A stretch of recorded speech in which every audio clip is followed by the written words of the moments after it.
28 अक्टूबर 2020 की मुरली है। बाबा ने कहा, मीठे बच्चे, तुम इस पाठशाला में आए हो स्वर्ग के लिए पासपोर्ट लेने। आत्म अभिमानी बनो और अपना नाम रजिस्टर में नोट करा दो तो स्वर्ग में आ जाएंगे। प्रश्न है, कौन सी स्मृति न रहने के कारण बच्चे बाप का रिगार्ड नहीं रखते? उत्तर है, कई बच्चों को यही स्मृति नहीं रहती कि जिसको सारी दुनिया पुकार रही है, याद कर रही है, वही ऊंचते ऊंच बाप हम बच्चों की सेवा में उपस्थित हुआ है। ये निश्चय नंबरवार है। जितना जिसको निश्चय है उतना रिगार्ड रखते हैं। गीत है, जो पिया के साथ है उस पर ज्ञान की बरसात है। ओम शांति। सब बच्चे ज्ञान सागर के साथ तो है ही, इतने सब बच्चे एक जगह तो रह नहीं सकते। बल जो साथ है वो नजदीक में डायरेक्ट ज्ञान सुनाते हैं और जो दूर है उन्हों को देरी से मिलता है। परंतु ऐसे नहीं कि साथ वाले जास्ती उन्नति को पाते हैं और दूर वाले कम उन्नति को पाते हैं। नहीं, प्रैक्टिकल देखा जाता है, जो दूर है वह जास्ती पढ़ते हैं और उन्नति को पाते हैं। इतना जरूर है, बेहद का बाप यहाँ है। ब्राह्मण बच्चों में भी नंबरवार है। बच्चों को देवी गुण भी धारण करने हैं। कोई कोई बच्चों से बड़ी बड़ी गफलत होती है, समझते भी हैं। बेहद का बाप जिसको सारी सृष्टि याद करती है वो हमारी सेवा में उपस्थित है और हमको ऊंच से ऊंच बनाने का मार्ग बताते हैं, बहुत प्यार से समझाते हैं, फिर भी इतना रिगार्ड देते नहीं। बांदेलियां कितनी मार खाती है, तड़पती है, फिर भी याद में रह अच्छा उठा लेती है। पद भी ऊंच ऊंच बन जाता है। बाबा सबके लिए नहीं कहते, नंबरवार पुरुषार्थ अनुसार तो है। बाप बच्चों को सावधान करते हैं, सब तो एक जैसे हो न सके। बांदेलियां आदि बाहर में रहकर भी बड़ी कमाई करती है। ये गीत तो है भक्ति मार्ग वालों का बना हुआ, परंतु तुम्हारे लिए अर्थ करने जैसा भी है। वह क्या जाने पिया कौन है, किसका पिया है। आत्मा खुद को ही नहीं जानती तो बाप को कैसे जाने। है तो आत्मा ना, मैं क्या हूँ, कहाँ से आई हूँ, ये भी पता नहीं है। सब ये देह अभिमानी, आत्म अभिमानी कोई है नहीं। अगर आत्म अभिमानी बने तो आत्मा को अपने बाप का भी पता हो। देह अभिमानी होने के कारण न आत्मा को न परमपिता परमात्मा को जानते हैं। यहाँ तो तुम बच्चों को बाप बेट सम्मुख समझाते हैं। ये बेहद का स्कूल है, एक एम ऑब्जेक्ट है स्वर्ग की बादशाही प्राप्त करना। स्वर्ग में भी बहुत पद है, कोई राजा रानी कोई प्रजा। बाप कहते हैं, मैं आया हूँ तुमको फिर से डबल सिर ताज बनाने। सब तो डबल सिर ताज बन न सके। जो अच्छी रीति पढ़ते वो अपने अंदर में समझते हैं हम ये बन सकते हैं। सरेंडर भी है, निश्चय भी है, सब समझते हैं। इनसे कोई ऐसा छीछी काम नहीं होता है। कोई कोई में बहुत अवगुण होते हैं, वो थोड़ी ही समझेगी कि हम कोई इतना ऊंच पद पाएंगे, इसलिए पुरुषार्थ ही नहीं करते। बाप से पूछे कि मैं ये नहीं बन सकता तो बाबा झट बताएंगे, अपने को देखेंगे तो झट समझेंगे बरोबर में ऊंच पद नहीं पा सकता हूँ। लक्षण भी चाहिए ना। सतयुग त्रेता में तो ऐसी बातें होती नहीं है, वहां है प्रारब्ध। बाद में जो राजाएं होते हैं वो भी प्रजा को बहुत प्यार करते हैं। ये तो माता पिता है, यह भी तुम बच्चे हुई जानते हो। ये तो बरोबर बेहद का बाप है, ये सारी दुनिया का रजिस्टर रखने वाले हैं। तुम भी रजिस्टर करते हो ना, पासपोर्ट दे रहे हो स्वर्ग का मालिक बनने के लिए। यहाँ से तुमको पासपोर्ट मिलता है। बाबा ने कहा था सबका फोटो होना चाहिए, जो बैकुंठ के लायक है, क्योंकि तुम मनुष्य से देवता बनते हो। बाजू में ताज व तख्त वाला फोटो हो।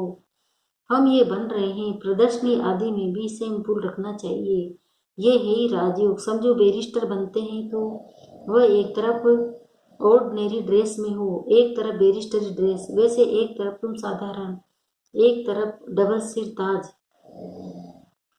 तुम्हारा एक चित्र है ना जिसमें पूछते हो क्या बनना चाहते हो, ये बैरिस्टर आदि बनना है या राजाओं का राजा बनना है। ऐसे चित्र होने चाहिए। बैरिस्टर जज आदि तो यहाँ के हैं, तुमको राजाओं का राजा नई दुनिया में बनने का है। एम ऑब्जेक्ट सामने है, हम ये बन रहे हैं। समझानी कितनी अच्छी है, चित्र भी बड़े अच्छे हो, फुल साइज के। ये बैरिस्टर पढ़ते हैं तो योग बैरिस्टर से हैं, बैरिस्टर ही बनते हैं। इनका योग परमपिता परमात्मा से है तो डबल सिर ताज बनते हैं। अब बाप समझाते हैं बच्चों को एक्ट में आना चाहिए। लक्ष्मी नारायण के चित्र पर समझाना बहुत सहज होगा। हम ये बन रहे हैं तो तुम्हारे लिए जरूर नई दुनिया चाहिए। नर्क के बाद है स्वर्ग। अभी ये पुरुषोत्तम संगम युग, ये पढ़ाई कितना ऊंच बनाने वाली है। इसमें पैसे आदि की दरकार नहीं है, पढ़ाई का शौक होना चाहिए। एक आदमी बहुत गरीब था, पढ़ने के लिए पैसे नहीं थे, फिर पढ़ते पढ़ते मेहनत करके इतना साहूकार हो गया जो क्वीन विक्टोरिया का मिनिस्टर बन गया। तुम भी अभी कितने गरीब हो, बाप कितना ऊंच पढ़ाते हैं। इसमें सिर्फ बुद्धि से बाप को याद करना है, बत्ती आदि जगाने की भी दरकार नहीं है। कहाँ भी बैठे याद करो, परंतु माया ऐसी है जो बाप की याद बुला देती है। याद में ही विघ्न पड़ते हैं, यही तो युद्ध है ना।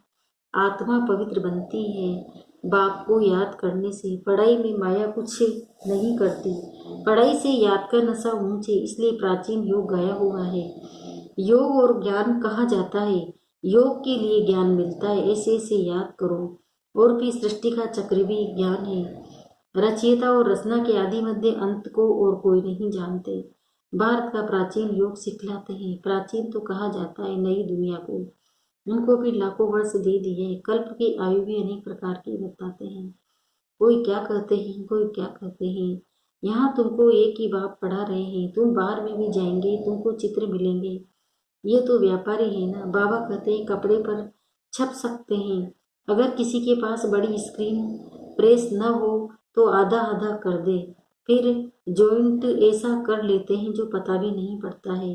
वेद का बाप बड़ी सरकार कहते हैं, कोई छपाकर दिखाए तो मैं उनका नाम बाला करूंगा। ये चित्र कपड़े पर छपाए, कोई विलायत ले जाए तो तुमको एक एक चित्र का कोई 5-10 हजार भी दे देवे। पैसे तो वहाँ ढेर है, बन सकते हैं। इतनी बड़ी बड़ी प्रेस है, शहरों की सीन सीन या ऐसी ऐसी छपती है, बात मत पूछो। ये भी छप सकते हैं। ये तो ऐसी फर्स्ट क्लास चीज है, कहेंगे सच्चा ज्ञान तो इनमें ही है, और कोई के पास तो है नहीं, किसी को पता ही नहीं है। फिर समझाने वाला भी इंग्लिश में होशियार चाहिए। इंग्लिश तो सब जानते हैं, उन्हों को भी संदेश तो देना ही है। वही विनाश अर्थ निमित्त बने हुए हैं। ड्रामा अनुसार बाबा ने बताया है, उन्हों के पास बॉम्ब्स आदि ऐसे ऐसे हैं जो दोनों अगर आपस में मिल जाए तो सारे विश्व के मालिक बन सकते हैं। परंतु ये ड्रामा ही ऐसा बना हुआ है जो तुम योग बल से विश्व की बादशाही लेते हो, हथियार आदि से विश्व के मालिक बन न सके। वह है साइंस तुम्हारी, साइलेंस। सिर्फ बाप को और चक्र को याद करो, आप समान बनाओ। तुम बच्चे योग बल से विश्व की बादशाही ले रहे हो, वह आपस में लड़ेंगे भी जरूर, माखन बीच में तुमको मिलना है। कृष्ण के मुख में माखन का गोला दिखाते हैं, कहावत भी है, दो आपस में लड़े बीच में माखन तीसरा खा गया, ऐसे भी है। सारे विश्व की राजाई का माखन तुमको मिलता है तो तुमको कितनी खुशी होनी चाहिए। वहाँ बाबा आपकी तो कमाल है, नॉलेज तो आपकी है, बड़ी अच्छी समझानी है। आदि सनातन देवी देवता धर्म वालों ने विश्व की बादशाही कैसे प्राप्त की, यह किसी को भी ख्याल में होगा नहीं। उस समय और कोई खंड होता नहीं। बाप कहते हैं मैं विश्व का मालिक नहीं बनता, तुमको बनाता हूँ। तुम पढ़ाई से विश्व के मालिक बनते हो, मैं परमात्मा तो हूँ ही, अशरीरी। तुम सबको शरीर है, देहधारी हो। ब्रह्मा विष्णु शंकर को भी सूक्ष्म शरीर है। जैसे तुम आत्मा हो वैसे मैं भी परमात्मा हूँ। मेरा जन्म दिव्य और अलौकिक है, और कोई भी ऐसे जन्म नहीं लेते हैं। ये मुकर्रर है, ये सब ड्रामा में नूंद है। कोई अभी मर जाते हैं, ये भी ड्रामा में नूंद है। ड्रामा की समझानी कितनी मिलती है, समझेंगे नंबरवार। कोई तो डल बुद्धि होते हैं, 3 ग्रेड्स होती है, पिछाड़ी की ग्रेड वाले को डल कहा जाता है। खुद भी समझते हैं फर्स्ट ग्रेड में है, ये सेकंड में है। प्रजा में भी ऐसे ही है, पढ़ाई तो एक ही है। बच्चे जानते हैं ये पढ़कर हम 100 डबल सिर ताज बनेंगे। हम डबल सिर ताज थे, फिर सिंगल ताज, फिर 9 ताज बने। जैसा कर्म वैसा फल कहा जाता है, सत्य में ऐसे नहीं कहेंगे। यहाँ अच्छे कर्म करेंगे तो एक जन्म के लिए अच्छा फल मिलेगा। कोई ऐसे कर्म करते हैं जो जन्म से भी रोगी होते हैं। यह भी कर्म भोग है ना। बच्चों को कर्म अकर्म विकर्म का भी समझाया है। यहाँ ऐसा कर्म करते हैं तो उसका अच्छा व बुरा फल पाते हैं। कोई साहूकार बनते हैं तो जरूर अच्छे कर्म किए होंगे। अभी तुम जन्म जन्मांतर की प्रारब्ध बनाते हो। गरीब साहूकार का फर्क तो वहाँ रहता है ना। अभी के पुरुषार्थ अनुसार ये प्रारब्ध है अविनाशी, 21 जन्म के लिए। यहाँ मिलता है आधा कल्प का। कर्म तो चलता है ना। ये कर्म क्षेत्र सत्युग है, सत्युग है स्वर्ग का कर्म क्षेत्र, वहां विकर्म होता ही नहीं। ये सब बातें बुद्धि में धारण करनी है। कोई विरले हैं जो सदैव पॉइंट्स लिखते हैं, चार्ट भी लिखते लिखते फिर थक जाते हैं। तुम बच्चों को पॉइंट्स लिखनी चाहिए, बहुत महीन महीन पॉइंट्स है जो सब तुम कभी याद नहीं कर सकेंगे, खिसक जाएगी। फिर पछताएंगे कि ये पॉइंट्स तो हम भूल गए। सबका ये हाल होता है, भूलते बहुते फिर दूसरे दिन याद पड़ेगा। बच्चों को अपनी उन्नति के लिए ख्याल करना है। बाबा जानते हैं कोई बिल्ले यथार्थ रीति लिखते होंगे। बाबा व्यापारी भी है ना। वह है विनाशी रत्नों के व्यापारी, ये है ज्ञान रत्नों के। योग में ही बहुत बच्चे फेल होते हैं। एक्यूरेट याद में कोई घंटा डेढ़ भी मुश्किल रह सकते हैं। 8 घंटा तो पुरुषार्थ करना है। तुम बच्चों को शरीर निर्वाह भी करना है।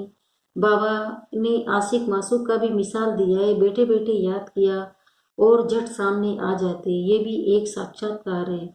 वो उनको याद करते, वो उनको याद करते। यहाँ तो फिर एक है मासूक, तुम सब हो आशिक। यह वह सलोना मासूक जो सदैव गोरा है, एवर प्योर है। बाप कहते हैं मैं मुसाफिर सदैव खूबसूरत हूँ, तुमको भी खूबसूरत बनाता हूँ। इन देवताओं की नेचुरल ब्यूटी है। यहाँ तो कैसे कैसे फैशन करते हैं, भिन्न भिन्न ड्रेस पहनते हैं। वहाँ तो एक रस नेचुरल ब्यूटी रहती है। ऐसी दुनिया में अब से तुम जाते हो। बाप कहते मैं पुराने पति शरीर में आता हूँ। यहाँ पावन शरीर है नहीं। बाप कहते हैं मैं इनके बहुत जन्मों के अंत में प्रवेश कर प्रवृत्ति मार्ग की स्थापना करता हूँ। आगे चल तुम सर्विसेबल बनते जाएंगे। पुरुषार्थ किया था, अब कर रहे हैं। पुरुषार्थ बिगड़ तो कुछ भी मिल न सके। तुम जानते हो हम नर से नारायण बनने का पुरुषार्थ कर रहे हैं। नई दुनिया की राजधानी थी, अब नहीं है, फिर होगी। आयरन एज से के बाद गोल्डन एज जरूर होगी। राजधानी स्थापन होनी है। कल पहले मुआफिक अच्छा मीठे मीठे सिकिंदे बच्चों प्रति माता पिता बाप दादा का याद प्यार और गुड मॉर्निंग। रूहानी बाप की रूहानी बच्चों को नमस्ते। हम रूहानी बच्चों की भी रूहानी माता पिता बाप दादा को याद प्यार गुड मॉर्निंग, नमस्ते नमस्ते। शुक्रिया बाबा, शुक्रिया आपका पद्मा पदम, शुक्रिया। धारणा के लिए मुख्य सार है, पहला है सरेंडर के साथ साथ निश्चय बुद्धि बनना है।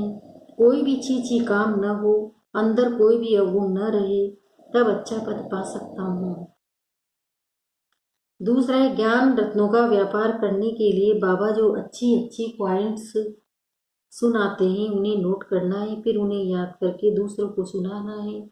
सदा अपनी उन्नति का ख्याल करना है। वरदान वायरलेस सेट द्वारा विनाश काल में अंतिम डायरेक्शन को कैच करने वाले वाइसलेस भव। विनाश के समय अंतिम डायरेक्शन को कैच करने के लिए वाइसलेस बुद्धि चाहिए। जैसे वे लोग वायरलेस सेट द्वारा एक दूसरे तक आवाज पहुंचाते हैं, यहाँ है वाइसलेस की वायरलेस। इस वायरलेस द्वारा आपको आवाज आएगा कि इस सेफ स्थान पर पहुंच जाओ। जो बच्चे बाप की याद में रहने वाले वाइसलेस है, जिन्हें अशरीरी बनने का अभ्यास है, वे विनाश में विनाश नहीं होंगे, लेकिन स्वेच्छा से शरीर छोड़ेंगे। स्लोगन योग को किनारे कर कर्म में बिजी हो जाना, यही अलबेलापन है। ओम शांति।